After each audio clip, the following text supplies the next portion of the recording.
এদিকে 5 মিশালো একটা তরকারি করেছি, কুমড়ো আলু বড়ি দিয়ে।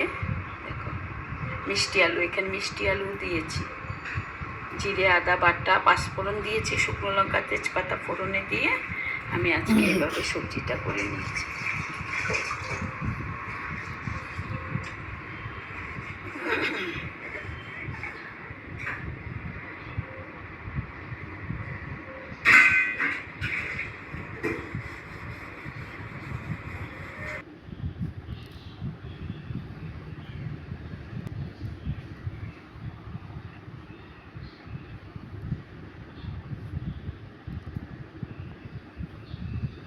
দিয়ে রুই মাছের ঝোলটা এইভাবে করে নিয়েছি।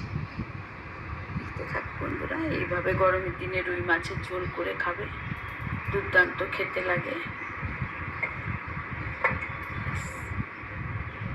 এইদিকে 5 মিশালো একটা তরকারি করেছি, কুমড়ো আলু বড়ি দিয়ে।